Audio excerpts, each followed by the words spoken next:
এই যে ভক্ত, সকাল থেকে এত ঠান্ডা জল ঢালছো? আমি কি ফ্রিজ নাকি? প্রভু, এটা তো ভক্তির জল। ভক্তির জল ঠিক আছে, কিন্তু দিনে লাখ লাখ লোক ঢালে, আমি তো সারাদিন ভিজেই থাকি।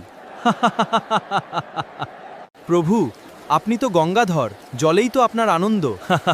আনন্দ আছে, কিন্তু একটু বিরতিও তো চাই। কেউ কি এক কাপ গরম চা নিয়ে আসে? আপনিও কম যান না প্রভু। সব ইচ্ছা পূরণ করতে বললেই বলেন ধৈর্য ধর।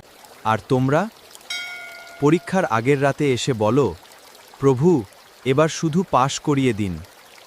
পড়াশোনা করবে কে? তা ঠিক, কিন্তু আপনি আশীর্বাদ দিলে সবই সম্ভব। আশীর্বাদ দেব, তবে পরিশ্রমও করতে হবে। শুধু জল ঢাললেই হবে না, না, মনটাও পরিষ্কার রাখতে হবে। ঠিক আছে প্রভু, আগামীবার জলও আনবো, সঙ্গে এক কাপ গরম চাও। বেশ, আর সবাইকে বলো, ভক্তি যেন ভালোবাসা দিয়ে হয়, শুধু আচার পালন করলেই নয়।